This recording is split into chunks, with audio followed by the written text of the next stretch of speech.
Welcome in.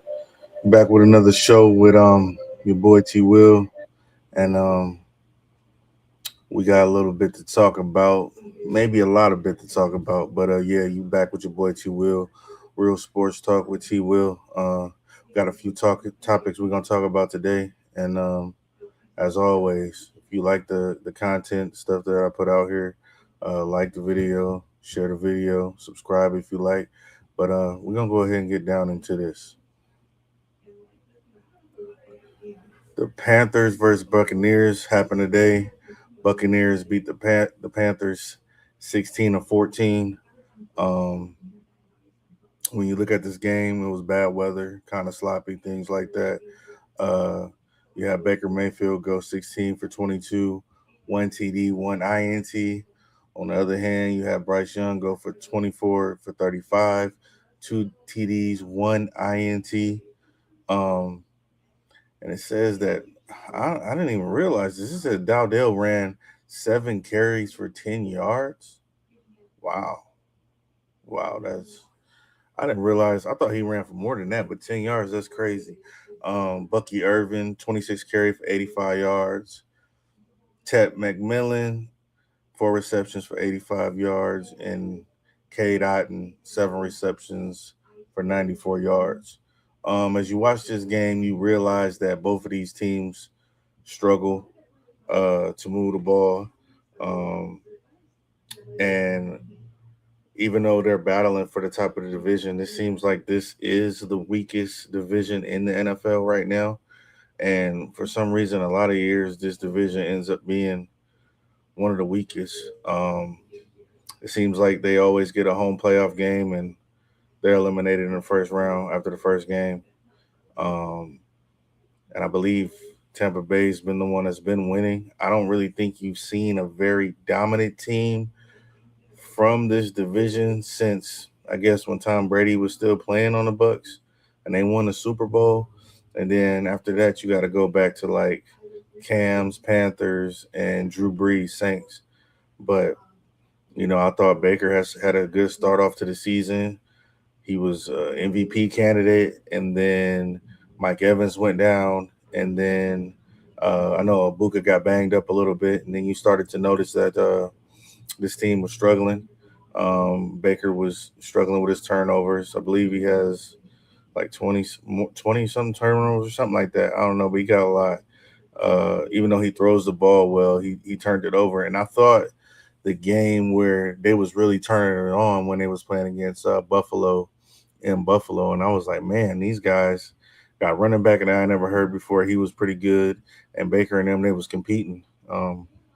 Inevitably, that was the peak of their season where I think they was playing the best in that game. And after that game, and I can't remember if they won or lost that game. I think they lost it, but it seems like they've been playing average. Their defense used to be solid, not as solid as it used to be. And I think the Buccaneers benefited off a lot of calls today. A phantom pass interference call when McMillan had a big play on a third down in their territory that got called back. Then they had a crazy pass interference call happen. Then they had like I think it was like a lateral pass or something. They said that it was out of bounds, and it just seemed like not only was the weather bad for the Panthers, but it seemed like the calls did not go their way. And even if you are a Bucks fan, you have to say that some of those calls were quite questionable. Um, but whoever they face in the first round, it's going to be a tough task for them to be able to beat that team because even the teams that are going to be wild card teams in the NFC are pretty dang good. And one thing they can do is they can score more than 16 points or 14 points. So, and especially the teams that are coming from the West, you got the Rams, the Niners, and the Seahawks, but the Seahawks won today, so they're gonna get a bye. But all those teams are tough. They tough. So very interesting game, but also kind of a dry, boring game. Uh Even though with the weather and everything like that, the play just wasn't high. Low scoring game, but Both of these teams struggle. I thought Bryce Young was going to be able to step it up this year and step up his play and be a better quarterback and show, why he was a top pick coming out of Alabama. They gave him some weapons this year, running back, couple new receivers, but now it's just seeming like he's not progressing as if some of us thought highly of him, because I did. I mean, I remember I saw him in person.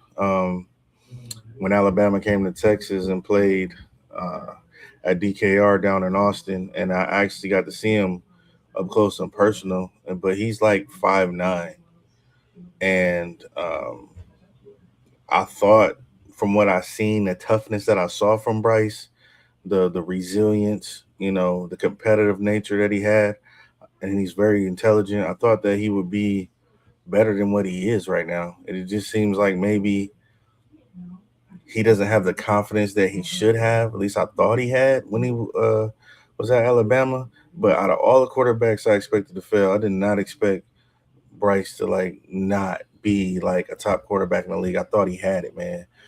I thought he had it, but I didn't think the height was gonna matter. I thought that he was tough. He took hits, stepped up in the pocket, made great throws, and he thought he was one of those tough kids coming out of California. But I mean, I don't know. Maybe when he had got benched and he came back, maybe he lost a little confidence, and maybe he's not playing freely like he did before that happened. And he probably kind of feel like he got to worry about his 5th-year option coming up and stuff like that. But they're saying the Panthers are gonna pick that up. But man, I was really rooting for this kid. I thought he was gonna do big, big things. But hey, man, uh, sometimes you might need to change the scenery. Maybe Carolina isn't the place for him. Uh, but we'll see.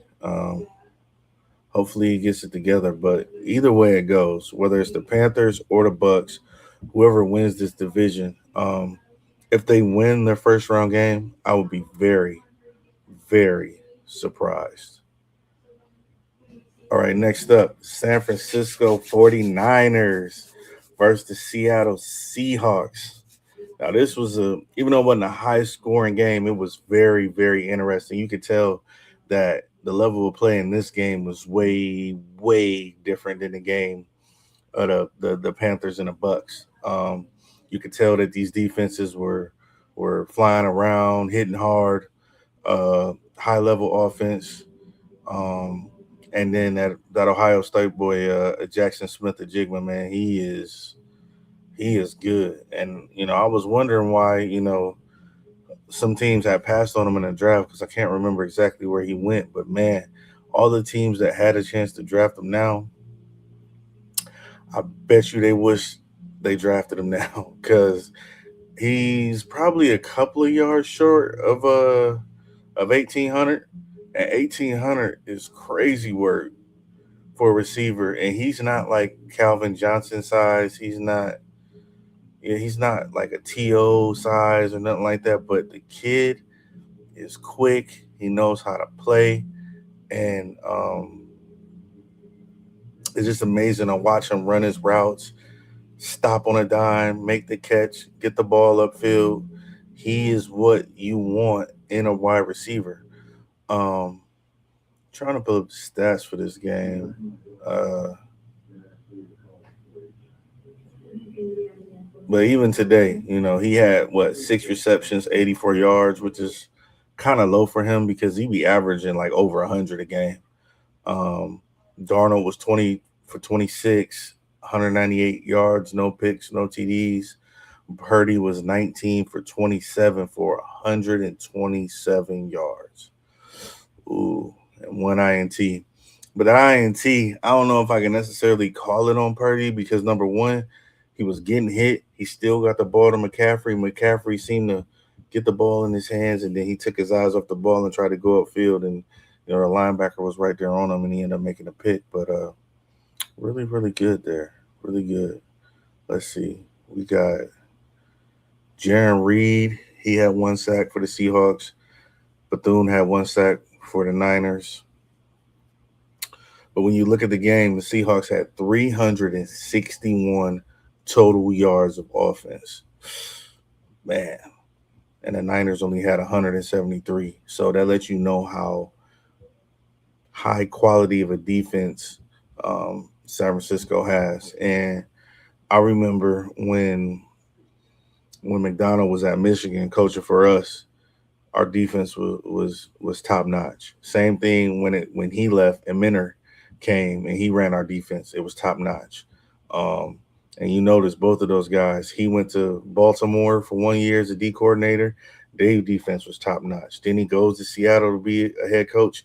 Their defense is top notch. So it's kind of a trend going on here to let you know that Mike McDonald, he knows how to coach defense.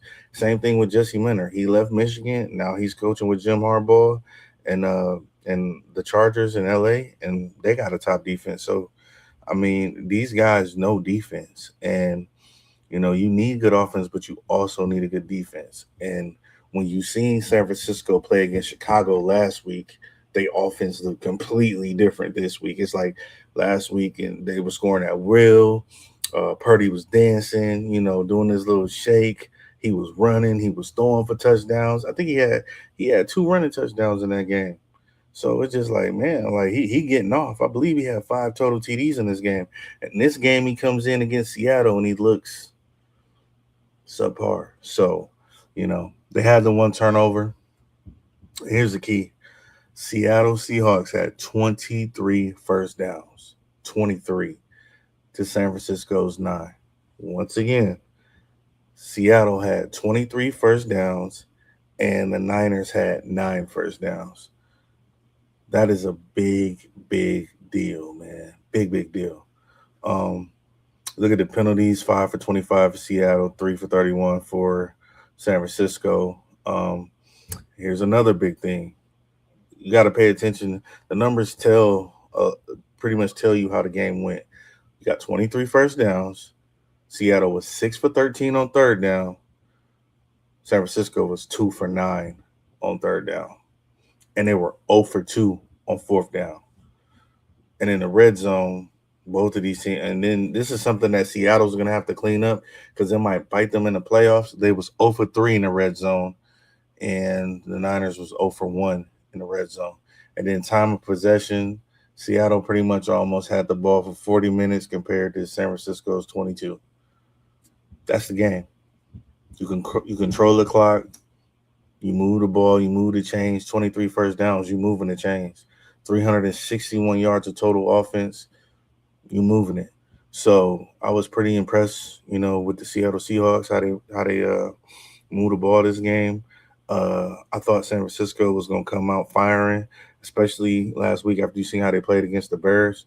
And San Francisco got some things to work on. They got major problems at the left tackle position if they do not get Trent Williams back because man, Purdy was getting he was getting hit. He was taking some hits. As soon as they hiked the ball, they was like right there in the face. So um, we're gonna have to see. We're gonna have to see. But all in all, the Seattle Seahawks was very, very impressive. Sam Darnold gets a big win, and a lot of people thought that Sam Darnold was going to choke and throw interceptions, but he didn't. He didn't. He moved the ball. He got outside the pocket when he needed to make the throws downfield. And specifically one play, the line of scrimmage broke down. He rolled out to his right. He threw a nice little dot to Cooper Kupp, first down. And when they got inside the red zone that time, it was pretty much game over.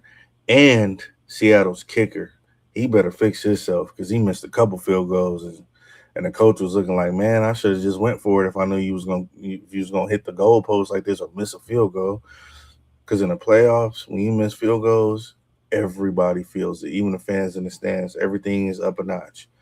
So hopefully he goes sees a sports medicine concentration counselor or something like that, so he can get his mind right because he need to lock in. He need to lock in. But all in all, Seahawks impressed me. They got the AFC West title, #1 seed, and everybody gonna have to go to Seattle and go up there in that rainy ass Washington, loud ass stadium and try to win the game. Good luck to you. Next up,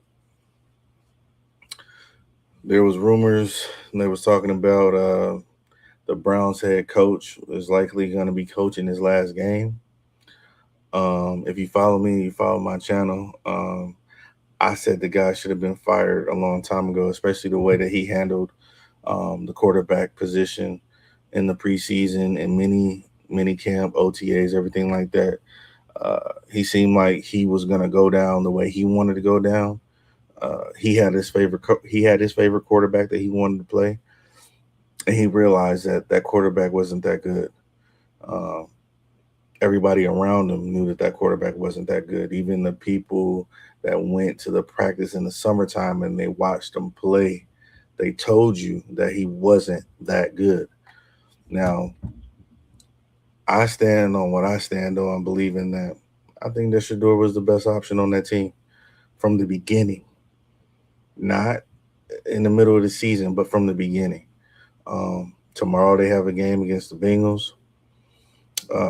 Depending on how that game go, they gonna keep on talking about they need to draft a quarterback and this and blah blah blah blah blah. But I never really knew that Cleveland media was like that negative until I actually started like paying attention to them because Shador went there.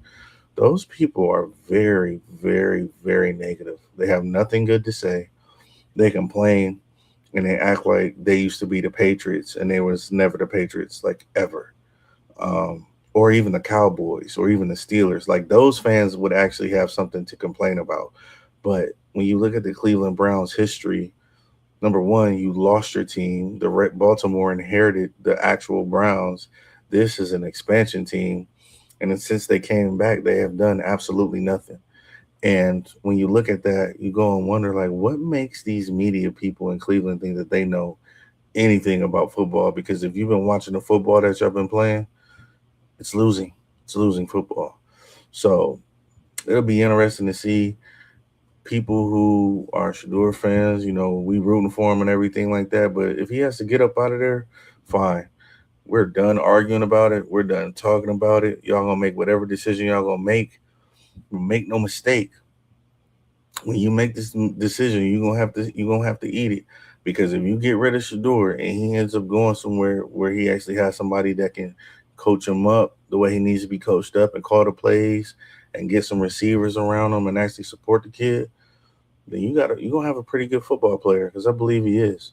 Now, if they end up drafting Dante Moore or Fernando Mendoza, it's gonna be the same thing all over again. And I wish Cleveland fans good luck. That's all I got with that because that has been exhausting all year long. And from the beginning, Shador should have been starting. He would have been progressed. He would have been better than he is right now.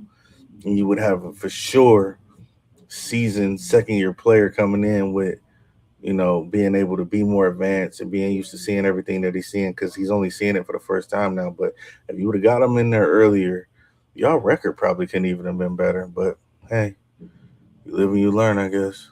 Next up,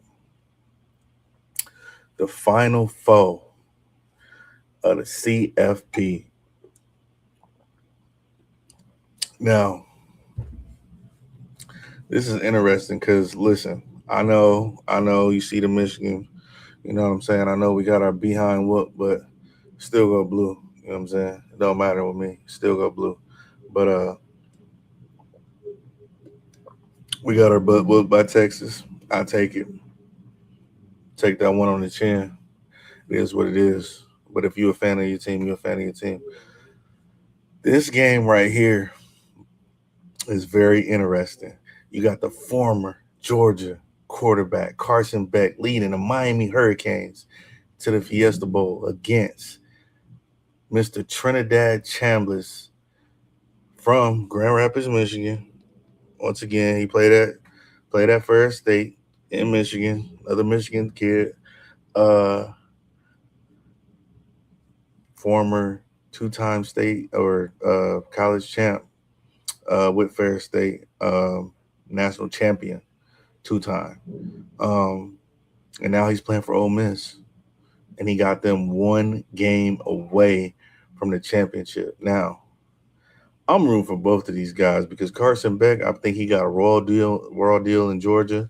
I thought he was a great player, but when his arm got snapped back and he got injured, it seemed like everybody just turned on him. So I'm rooting for the kid. It was a very, very impressive win against Ohio State, because that Ohio State team, they got some dogs on there. But I did not know. I watched Miami a couple times. I think I watched the Miami Louisville game, but they lost that game. And then I watched the Miami Notre Dame game at the beginning of the season, and I thought they was gonna be like legit. But I guess they had to go through their growing pains to get things together, stuff like that. But yeah, that Massador and Bain is like, they is some monsters on that D line, monsters on that D line. Um, and I don't know how Ole Miss plan to handle that pressure, what they gonna do. And then Miami DBs, they be cracking skulls, boy. They be cracking, they be hitting out there. So it's gonna be a very, very interesting game. You got a great offensive team versus a great defensive team. If I had to compare offenses, I would say Ole Miss offense is better. Um, but if I had to compare defenses, I would say Miami's defense is better. So this game could go either way. Um, but yeah, man, I'm just rooting for both of these guys. I don't know who's gonna win this game. It could be a low scoring game. It could be a blowout. We don't know. But depending on who can put the most points on the board and get the stops on the defensive side, it's gonna be a wrap. And Ole Miss cannot get down to this Miami team where they got to pass the ball, because these pass rushers, they be coming and they do not come out the game. So the Fiesta Bowl, University of Miami versus Ole Miss, we gonna see. We gonna see. Next up, we got Oregon and Indiana. Okay. Now I watched their first game. That game could have went either way. So this game really should be a 50-50 game, because number one, Oregon defense can hit and get physical, and Indiana can hit and get physical. I think both of their offenses is about the same. This is probably one of the most even games you're going to be able to get right now, where you can say this truly is 50-50. And I know what Indiana did against Alabama. I know, trust me. But Dan Lanning coaches his team to be physical, just like Signetti coaches his team to be physical. And whoever is able to outlast the physical body blows and stuff that they're going to have each and every play, in and out and in and out, that is going to be the key to this game. And you best believe that Oregon remembers that they came into their house and beat them. So they already got a chip on their shoulder. Okay. They got a chip on their shoulder because they know they lost at home and they felt that they should have won that game. But Indiana is coming because they hungry. They want to prove the nation wrong. They want to prove the naysayers wrong. But to me, they already proved them wrong. Just alone on the A whooping that they gave the Alabama Crimson Tide should let you know that this Indiana Hoosiers team is not the former Indiana Hoosiers of old. This is a real football team. But whoever controls the line of scrimmage and whoever runs the ball the best is gonna win this game. And I believe the way that Coach Signetti be thinking and what he be preaching in that locker room is to be physical, be smart, and play fast and play to the whistle. Hey man, both of those running backs for Indiana gonna be tough to stop because that O line is road grading. They road grading. If they can do that to Alabama's offensive line, they got a lot of confidence now. They done beat a team that is traditionally one of the greatest programs in college football history, no doubt in Alabama. That um, those type of wins give you confidence, and when you get confidence like that as a player, and you believe you can't be stopped, and you just hungry and you want it more and you want it more, that's what leads teams to championships, and I believe they can do that. So if you're asking me, I'm gonna pick Indiana to win this game, but hey, I wouldn't be surprised if Oregon win, but I'm gonna pick Indiana. Next up, the new coach of the Michigan Wolverines, Mr. Kyle Whittingham, formerly the Utah Utes coach for about 21 years. And I've been following him because I, normally watch when I'm not watching Michigan football, I watch Colorado football, and I watch the Colorado games. I watch Utah games. I also like to watch Utah versus BYU. That is a very, very interesting game. I watch Utah versus Texas Tech, and I can tell you something. This coach is the real deal. This coach is the real deal, man. And I don't know how they did it because he was supposed to be retiring. I don't know how they did it. I don't know what they, how they convinced him to come out of retirement. Because I thought when he said he was done, like he was done, because he seemed like a guy that done put in his work. He has a resume. He has a Hall of Fame resume, and I was surprised that they was able to get him because I didn't know who we was going to get after all the turmoil and stuff that we had going on with the past coach. But he's going to be a guy that sets a culture and sets the standards for the program to be able to make us be the Michigan of old. And the Michigan of old is what I'm talking about. It's not just Jim Harbaugh. I'm talking about Lloyd Carr, Bo Schembechler. Specifically, when I was growing up, it was Lloyd Carr. So we didn't have nonsense going on at the school. We didn't have crazy stuff happening and all the stuff that's been going on. When you coach at Michigan, you gotta coach with honor and respect, and that's what we expect at our school. And both Schembechler and Lloyd Carr, they exemplified that. Even Jim Harbaugh, um, but Lloyd and and Bo are like the staples of what we should be. And I'm very impressed on this hire, and I can't wait to see, and I'm excited to see moving forward what he's able to do for the program and who he brings in and the kind of players he brings in and everything like that. But it looks like the future is going to be bright, and this is the kind of coach we need to make our program stable and keep it healthy because that's what you need. You got money, you got resources, you got everything else you need. Just manage it and make sure you take care of it, and you'll be good to go. Next up, the or we gonna keep transferring portal. Man, this junk is crazy. You got Brendan Sorsby, Cam Coleman, Sam Levitt. I don't even know how to pronounce this dude name. It's Mi from Wake Forest, so I'm just gonna leave it at that. Isaac Brown, Louisville, Drew Mestamaker, Coy Parrish, JHD. He probably going to Michigan. I can guarantee he going to Michigan. He a former Utah player. He going to Michigan. Chaz Coleman and Jaden Woods. Those are the top ones according to ESPN. Now I'm gonna tell you something. This transfer portal is very crazy this year. Last year it was kind of crazy, but not like this. This year it's crazy, crazy.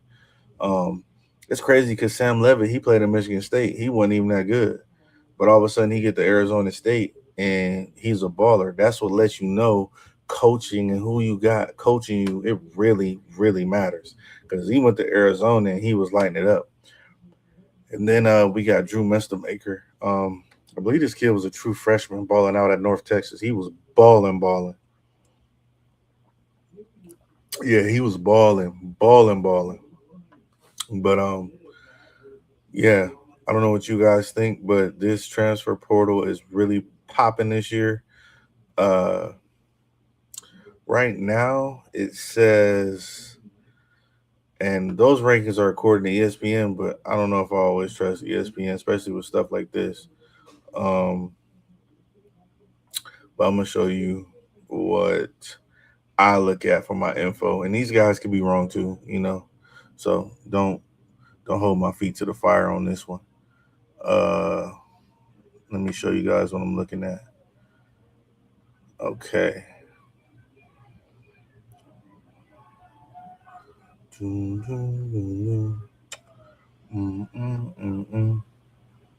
All right. It says that Brendan Sorsby is going 100% to LSU, which is very, very interesting. Brendan Sorsby is going to go to LSU. Okay. Okay. Sam Levitt, he doesn't have a destination yet. And these are the top players according to 247. These is who I normally go to. I know some people go to On Three, they go to Rivals, whatever, but most of the time when I'm looking at 247, they're normally correct. Um, Drew Mestamaker is saying he's committed to Oklahoma State. Wow. Okay. So you went from North Texas to OSU. That's not a bad jump. That's a story program. Des Bryant. Okay, Cam Coleman is not saying that he's committing to anybody. Chaz Coleman, he not committing to nobody. Mateen, nobody. Jaden Woods, Coy Parrish, and then the former Colorado Buffalo, Amarion Miller. Um, a lot of people say he's gonna go to LSU because he's from Louisiana, but we don't know. Uh, what else we got here? DeAndre Moore. They said that Colorado was looking at him, but once again, we don't know. It'd be nice if y'all could keep Amarion and add DeAndre Moore. Y'all would be nasty. Uh, DJ Lagway. He was supposed to be one of the best quarterbacks coming out of high school going to Florida, but obviously it didn't work out. Dylan Rayola, aka the Patrick Mahomes impersonator. Oh, it'd be funny if he go to Texas Tech and try to wear 15 and look like Patrick Mahomes. Deuce Knight. This is the same dude that said that he wanted to wear Cam Newton's number and you in the portal? Hell no. Nah. Reed Harris. I don't watch a lot of Boston College, so I don't know about him. Isaac Brown. Oh, I saw him. He going to Texas? Oh shit. Caleb Hawkins from North Texas. So Mestamaker and Hawkins is going to OSU. Damn, OSU kind of low key doing work. Oklahoma State. Byron Brown, the running quarterback from South Florida, says he's 100% going to Auburn University. So that's probably why dude's leaving then. Okay, that makes sense. So they just trade in schools. Carius Kern, LSU, no decision. Devin Tompkins, no decision. Darren Gill Jr., no decision. This guy, no decision. Andrew Spray, damn, not hurt. Michigan, transfer portal. Nick Marsh, no. Rocco Beck. Rocco Beck going to Penn State. Ooh. This is a little bit different than Iowa State, buddy. I'll tell you that right now. And then my man's Luke Reynolds, he leaving Penn State and going to Virginia Tech with James Franklin. Man, these kids is crazy. But I understand. See, this is something that I really understand. He committed to Penn State because he wanted to play for James Franklin, and then he goes to Virginia Tech to still play for James Franklin. That make a lot of sense. No problems with that. But it's a lot of 4 stars in here, and some of these guys didn't even play, so you don't really know if these guys are 4 stars. Just because it says that they're 4 stars, it does not mean that they are 4 stars. Trust me. Benjamin Brahmer, he's a decent tight end from Iowa State, and he going to Penn State. And guess what? The reason he's doing that is because Matt Campbell was coach at Iowa State, and he's going to go with his coach. Makes perfect sense.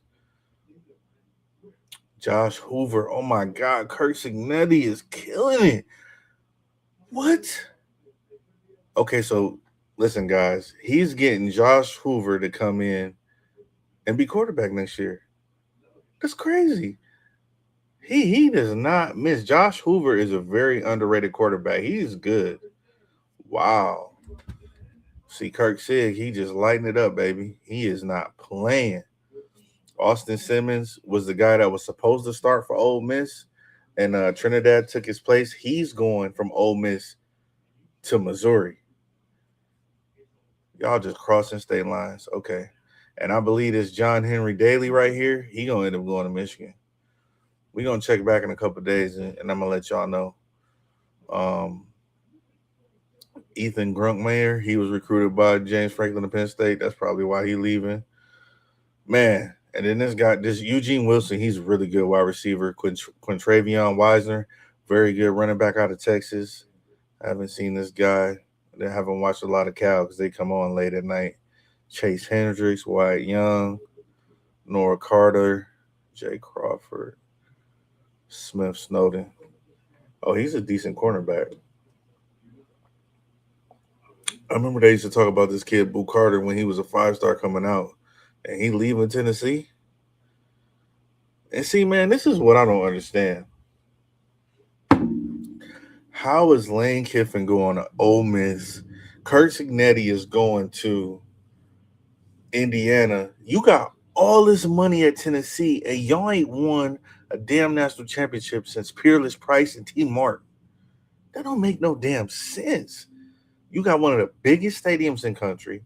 You got one of the biggest fan bases in the country, but you cannot produce a national championship at Tennessee. That should be criminal.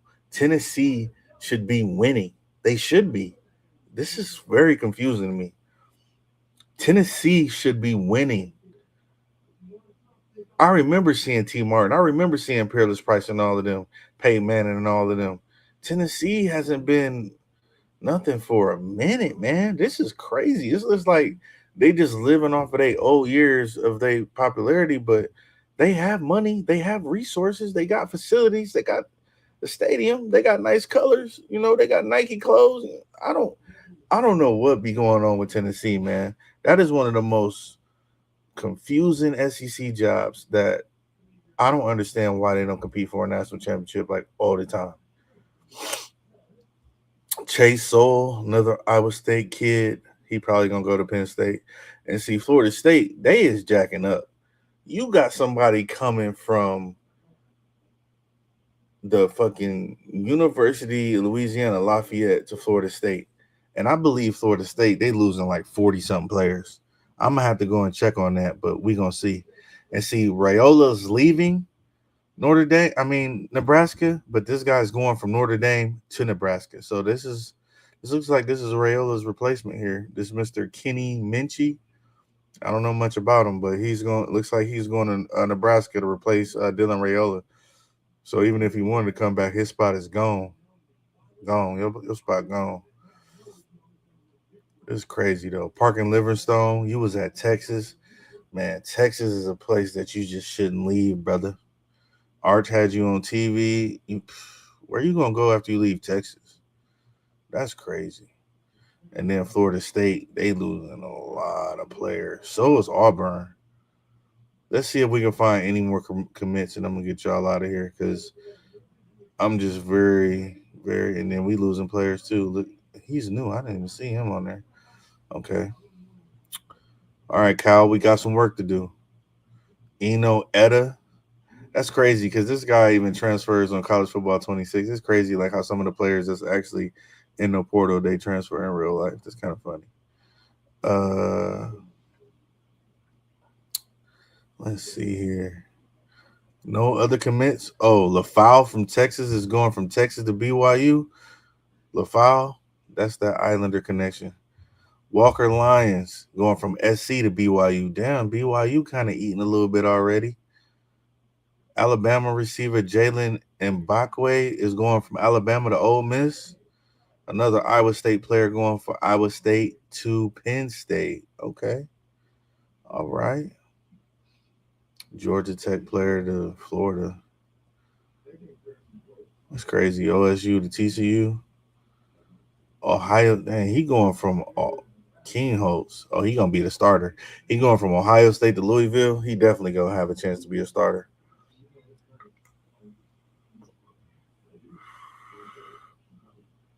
Okay, this looks like Sam Levitt's replacement. We got Cutter Boley going from Kentucky to Arizona State. See if we got some more commitments. Man, Kirk Signetti eating while he in the playoff. Another commit? Boston College, Turbo Richard from Boston College to IU. Hey, some of these guys that I don't know, tell me if you guys know who they are. And so I can look them up and see some more stuff about them. Does anybody know about Turbo Richard? I never seen him play before. Carson Hansen, Iowa State to Penn State. Man. And then I'm gonna show y'all some more stuff, like how many players some of these schools got in the portal. Let's see here. Let's just go to Florida State. They got 26 outgoing transfers and they got one incoming transfer. And they losing 4-star, 3-star, 3-star, 3-star, 3-star, 3-star, 3-star, 3-star, 3-star, 3-star, damn, 3-star, 3-star, 4-star, 3-star, 3-star, 3-star, 3-star, 4-star, 3-star, 3-star, 3-star, 3-star, 3 stars, 3 stars. Now, I don't want people to get this confused. Some people that are 3 stars are actually better than 3 stars. They can be a 3 to 4 or even 5-star. They just underrated because they didn't get the same publicity as somebody that's actually a 5-star. In some cases, some 3 stars outperform 5 stars more than you actually realize. I just want y'all to keep that in mind. So even though these guys are 3 stars, this is a lot of players. Jeez, that's a lot of players, man. What happened to Florida State? What happened to Florida State, bruh? Let's see. Now, let's check on Mr. Lane Kiffin and the LSU Tigers. They got 22 players in the transfer portal. 22 players. Van Buren, Lindsey, Durham. That's a starting running back. People, Parker, that's a starting wide receiver. I think they got some starting tackles in here too. Starting tackle.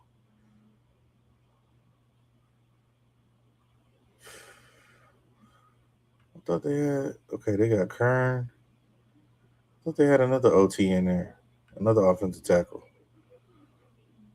Michael Van Buren.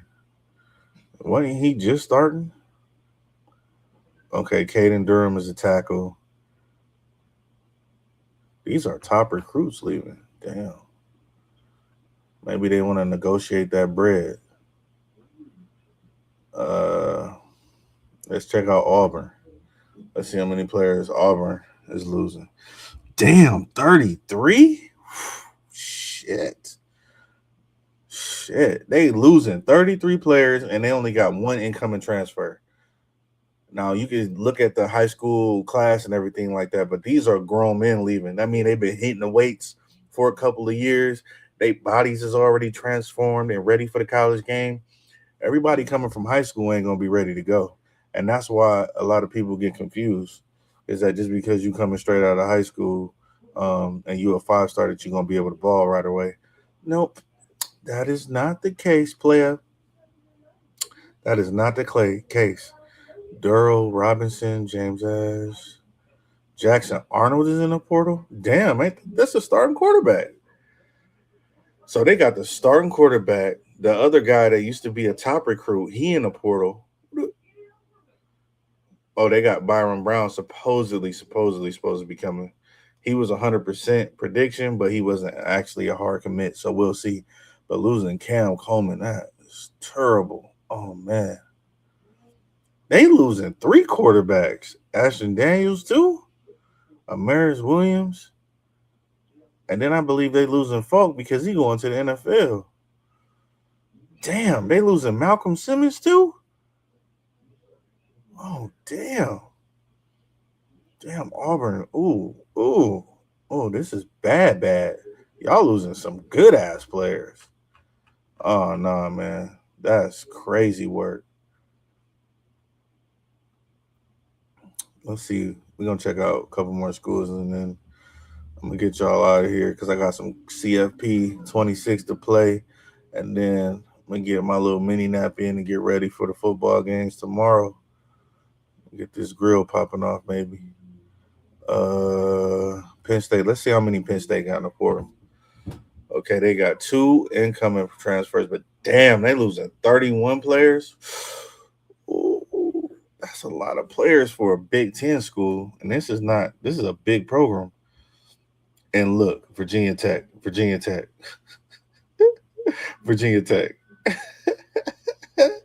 James Franklin ain't shit, man. He taking all the players. I wonder how. Okay, so right now, out of these 31 players, we already got one Virginia Tech, two Virginia Tech, three Virginia Tech. Let's see how many it is by the end of next week. It might be more than that, but they losing a lot of players too. Ooh, Matt Campbell got some work to do. I wonder if he just gonna try to insert all his Iowa State team over there. But man, when you get in them trenches in the Big Ten, it's a little bit different. I can't wait till next football season. This is about to be crazy. Hold up. Let's see what else we got. Okay, we didn't check Penn State. So you saw that Penn State had over 30 transfers. Florida State had over 30 transfers. LSU had over 30 transfers. Um, that's a lot. That's a lot. Because let me give you all an example real quick. Let's see. Let's see what SC got. SC compared to those schools got 30. SC only got 15. And these are some big 15. 4-star, 4-star, 3-star, 3-star, 3-star, 4-star. Yeah. Yeah. These some dudes. Okay. But the number, just pay attention to the number. 15. Okay, you can deal with that. But 30, 31, 32, 33 players for a school that's that big is crazy. So this is what retention looks like in college football today. 15 players in the portal. So Lincoln Riley actually doing pretty damn good while people want to fire him. He looks like he's doing pretty damn good holding on to his talent. And he got the number one recruiting class coming in. So USC might be something to watch out for, guys. I'm just saying.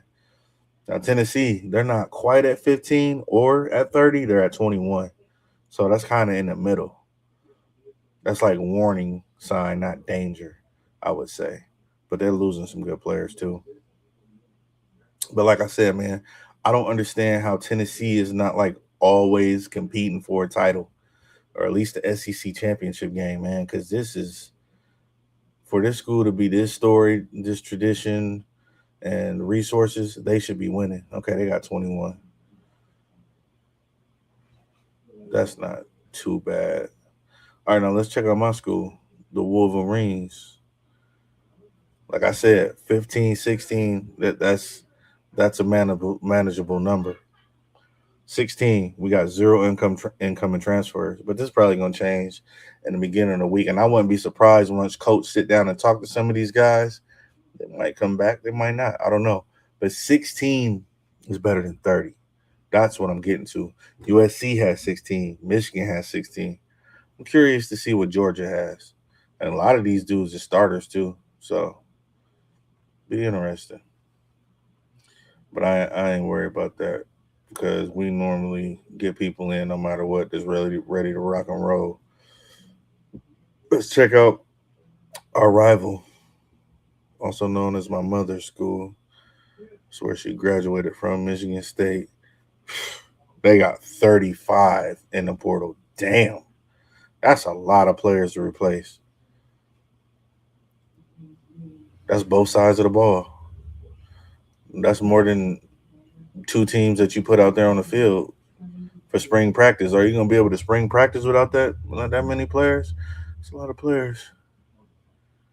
Damn. Mr. Fitzgerald has some work to do. Zero incoming transfers, 35 outgoing. That's not good. That's not good at all. And like I said, what was I telling y'all I wanted to check out? Georgia. Let's see in Indiana. I'm just curious. Let's look at Indiana. 6 transfers going out. That ain't shit, man. Kirk got his shit in lockstep. Now let's check out. Let me see if I can find Georgia. See if we got anybody from Georgia on here. Mm, mm-mm, mm-mm. We're gonna go. We're gonna go to the SEC.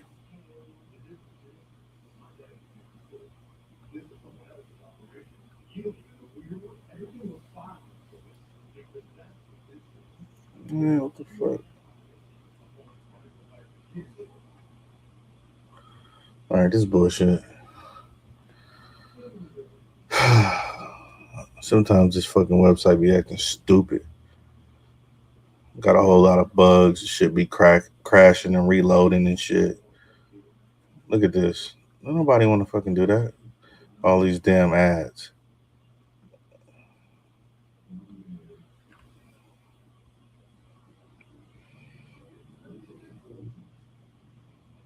Mm-hmm. Mm-hmm. Okay, so we got USC at 1, Alabama 2, Oregon 3, Notre Dame 4. Where's Georgia? Okay, there they go.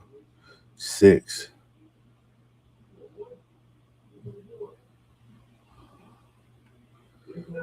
Mm. Oklahoma State is number 1 in the transfer portal right now. That ain't gonna last. That ain't gonna fucking last, man.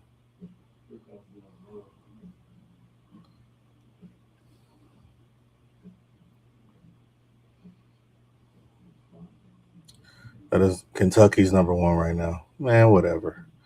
Yeah, see, it's still early in the transfer portal window or whatever, but some of these dudes hit the portal today and committed today. When you see stuff like this lets you know that they've been talking to them before the school, before the season was even over. Like, how the fuck did you Cam Perry? He's going from Maryland to Colorado. These dudes just hopped in the portal and made a commitment on the same damn day. What? Oh yeah, yeah. They be talking. They be talking. This dude withdrew himself from the portal, which means they gave him enough money for him to stay. Okay. These kids is getting paid, brother. I'm curious to see how many Ohio State got in the portal. 15. See, I'm telling you, 15 is the number. 15 to 16. That's not bad though. Ohio State can go to sleep and wake up with 5-star recruits. And I'm saying this as a Michigan fan. They don't give a damn if you leaving. If you leaving Ohio State, then that means you can't play. That means you can't play unless you just don't like the coaches or something like that, or you feel you got a better opportunity somewhere else. Because Ohio State, they got 5-stars they could pull out of the crowd. That's one thing they do have over us. They recruiting is just like out of this world. It's just out of this world. It's hard to even keep up with that shit because it ain't even no point of looking at it because they got 5 and 4 stars just everywhere. Um,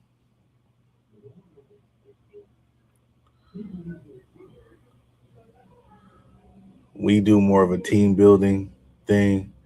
They do. We got the best players every year thing. So I'm not even a hater. I'm a man enough to admit that they recruit they ass off at Ohio State. They really do. Oregon, they only got 11 players in the portal. See, these are the programs that you know got their shit together. If you see 11 players, 16 players, you got your shit together. You got your shit together. When you only got that many in there, you got your shit together.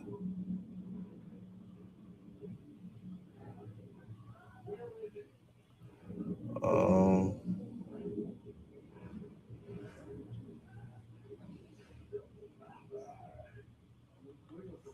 let's see here.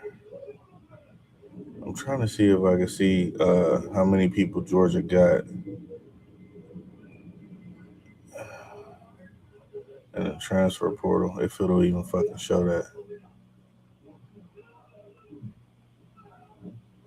3-star, 3-star. They should have some fives. Oh, they got one 5-star. Baldwin Stone from Virginia, 6'3", 306. Damn, they be getting some big ass players.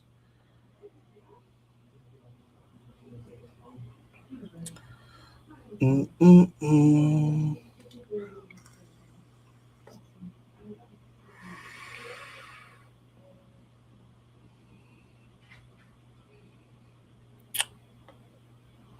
I'm trying to see. For some reason I can't get Georgia's fucking list because they don't even have people like in the portal like that. Like I'm trying to find if they got like a top player in the portal, not even in the top 50. Kirby Smart, he run a really good program. Oh, this is a good one. Clemson. Let's see what they got. 11. All the crap that people be talking about, Dabo Sweeney.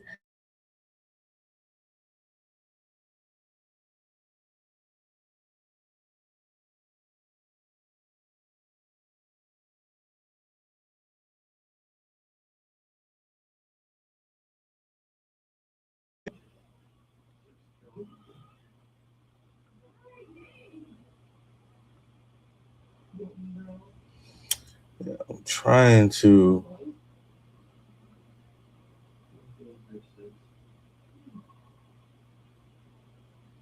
Georgia.